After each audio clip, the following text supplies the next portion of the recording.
పూజలు వ్రతాలు చేసుకుంటే ఇంటి పక్కోళ్ళను ఎదిరింటోళ్ళను పిలుచుకొని అక్కలు బొట్టు పెట్టి రైక ముక్కలు పూలు పండ్లు వాయినాలు ఇస్తుంటారు. కీడొస్తుంది మంచిగుండాలని మన్మళ్లకు కండువాలు కప్పుతుంటారు అమ్మమ్మలు.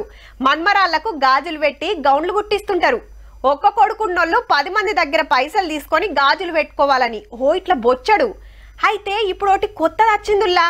అవునా అనే అక్కలే మాత్రం వడకుర్రుల్లా, ఇది అన్నల కోసం. బొట్టు పెట్టాలి, కండువా కప్పాలి, మిఠాయి తినబెట్టాలి. ఇక ఇప్పుడు అసలు కార్యం. ఫుల్ బాటలు ఇస్తున్నాయ్యా, ఫుల్ బాటలు పుచ్చుకుంటున్నాయ్యా.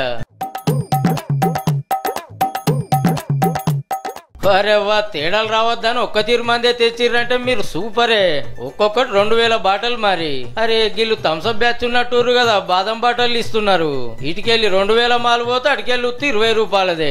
నీ ఎవరన్నా పైకమంతా తుట్టని ఫీల్ అవుతాండ్రో లేకుంటే సదర్లు వేసుకున్నారో నారాజు కాకుండా. మరి ఇలా వరుసలేందో గాని నిర్మల్ జిల్లా కనకాపూర్ లో ఖతర్నాక్ కార్యం చాలు చేసిండ్రు మందన్నలు. అగో అక్క చెల్లెళ్ళు గాజులు వదిన మరదలు సీరియల్ పెట్టుకున్నప్పుడు మా మొగళ్ళకి ఏముండయా అని మందు బాటలు ఇచ్చుడు పుచ్చుకున్నాడనే కొత్త పద్ధతి షురూ చేసినట్టుండ్రు. అట్లనే గిలాసుల కొంపి ఒకరికొకరు దాపించుకుంటే మీ ప్రేమలు బీర్లెక్కి ఇంకింత బుస్సున బొంగునే అన్నలు. ఇది చూసినాక ఊరూరా మందు మర్యాదలే జరుగుతుండొచ్చు పో.